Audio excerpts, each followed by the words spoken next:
Hi everyone and welcome to Rebellion. My name's Robbie and in a second we're going to be chatting with Tim and Mike from the Sniper Elite 3 team to announce some really exciting new single player and multiplayer content. But before then we just want to say a massive thank you to everyone who's bought the game.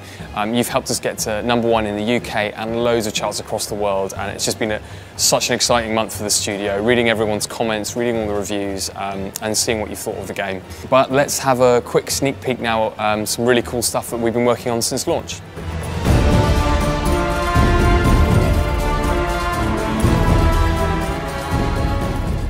I'm with Mike Howell, the lead designer on Sniper Elite 3, and Mike and I are going to chat to you very quickly about Airfield, which is a brand new multiplayer map. It's going to be free for whatever platform you play Sniper Elite 3 on. And yeah, Mike, could you explain to us a little bit about what we can expect when you're playing Airfield and multiplayer?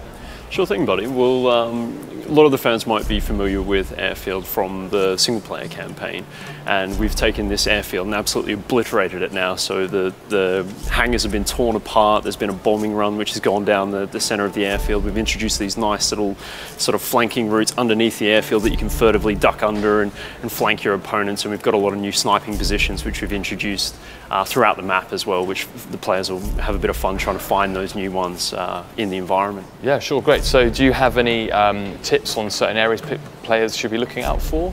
Definitely, well, up in the sort of rafters in the hangars is a good one to try and get up into, but make sure you're protecting your flanks there. We've got a lot of nice soft cover around the edge of the map, so players who are getting down and dirty with the ghillie suit will enjoy using some of the brush and foliage to snipe players from up in the hills and see how the tactics go there. Okay, great. Well, something we haven't talked about is actually this is only the first of a set of new free multiplayer maps that will be coming out across the summer.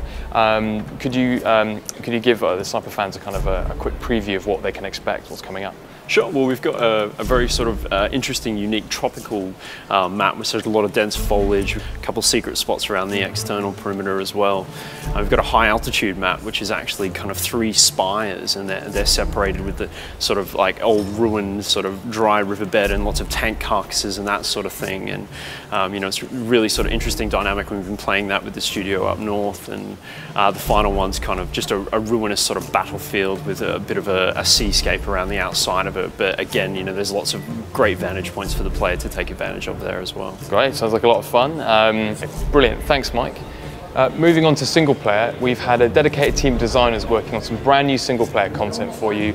It's a 3-part mission series called Save Churchill, and here's Head of Creative Tim Jones to tell you a little bit more about it.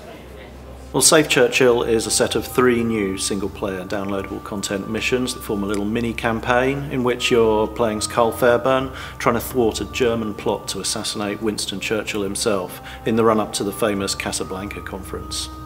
Well, we've got some really exciting stuff over the 3 levels. The first is actually a return to the popular Seaware Oasis mission, but this time it's at night. It's more overgrown, time has passed, it's been bombed out. It'll play very differently to what players have experienced before.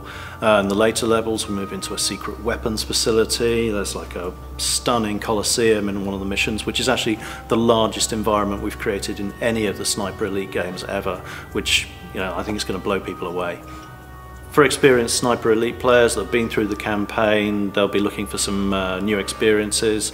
So we've got new encounters, new weapons, new unit types, and the new missions I think are really going to feel very different. The first mission is called Save Churchill Part 1 in Shadows. We'll be releasing parts 2 and 3 later in the summer. So that was a sneak peek at the new Save Churchill missions for Sniper Elite 3. But the only thing we haven't told you is when you're going to get to play all this new content. Both the new Airfield multiplayer map and Save Churchill Part 1 in Shadows are available right now on Steam for PC, and if you've got consoles, they'll be coming out very soon on those too. Remember, we've got loads more content coming this summer, and we'll see you in the forums.